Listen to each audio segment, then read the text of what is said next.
انت بتتملت عليه يا عم دمراني. ايوه يا ولد بحب اتمجلت عليك، وانا يا ولد يا ولد يا عصفور، انا لو ما اتمجلتش عليك هجيب مين اتمجلت عليه؟ هو انا في حد تاني اتمجلت عليه غيرك؟ الله يسامحك يا عم دمراني. اسمع يا ولد، انت من النهارده مش عصفور. مش هبقى عصفور، امال ابقى ايه يا عم دمراني؟ كناريه ولا بغبغان ولا هتحول يعني؟ يا واد يا عصفور، يا واد يا عصفور، اسمع الكلام للاخر، انت هتكبر يا ولد. طب وايه المفاجأة يا عم دمراني؟ ما كلنا بما نكبر يا عم دمراني. انا السنة اللي فاتت كنت 30، السنة دي 35 عادي يعني. يا واد يا عصفور، يا واد يا عصفور، انا قصدي انك هتكبر في الجيم. انت من النهارده مش هتبقى الواد عصفور، هتبقى المعلم عصفور اللي راجع من المريخ واللي معاه فلوس اكتر من بذر البطيخ. الكلام ده يا ولد انت هتقوله للناس، انت من ناحيه وانا من ناحيه، لحد ما الكلام يوصل للبت بهاني وابو بهاني، ساعتها يعرفوا قيمتك يا ولد وقيمه فلوسك. يا سلام.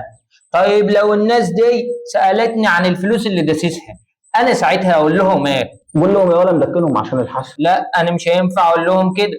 طب خلاص قول لهم عشان الضرايب. مش هيصدقوني يا عم دمراني. يا ولد هيصدقوك، هيصدقوك يا ولد. مش هيصدقوني يا عم دمراني. وبعدين النعرة الكدابة دي هتفيد بايه؟ هترجع لي بهانة؟ ايه هترجع لك بهانة. طب هترجع لي ارضي؟ ايه بس في الاحلام يا واد، انسى بقى حوار الارض ده جنب.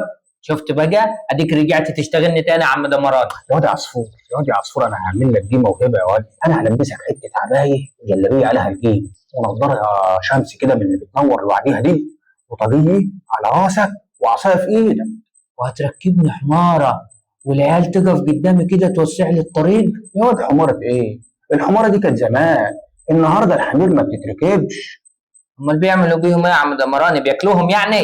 يا واد انا قصدي ان الفلاح زمان كان بيستخدم الحمير في الارض وهو رايح الغيط وهو رايح مشوار، لكن دلوقتي الفلاح بقى بيروح الغيط بالمكنه الصيني او المكنه البطه. اوعى يا عم دمراني يكون قصدك ان انا هركب الموتوسيكل؟ ايوه وانا هركبك موتوسيكل يا ولد. يا حلاوه يا ولاد، يا حلاوه يا ولاد.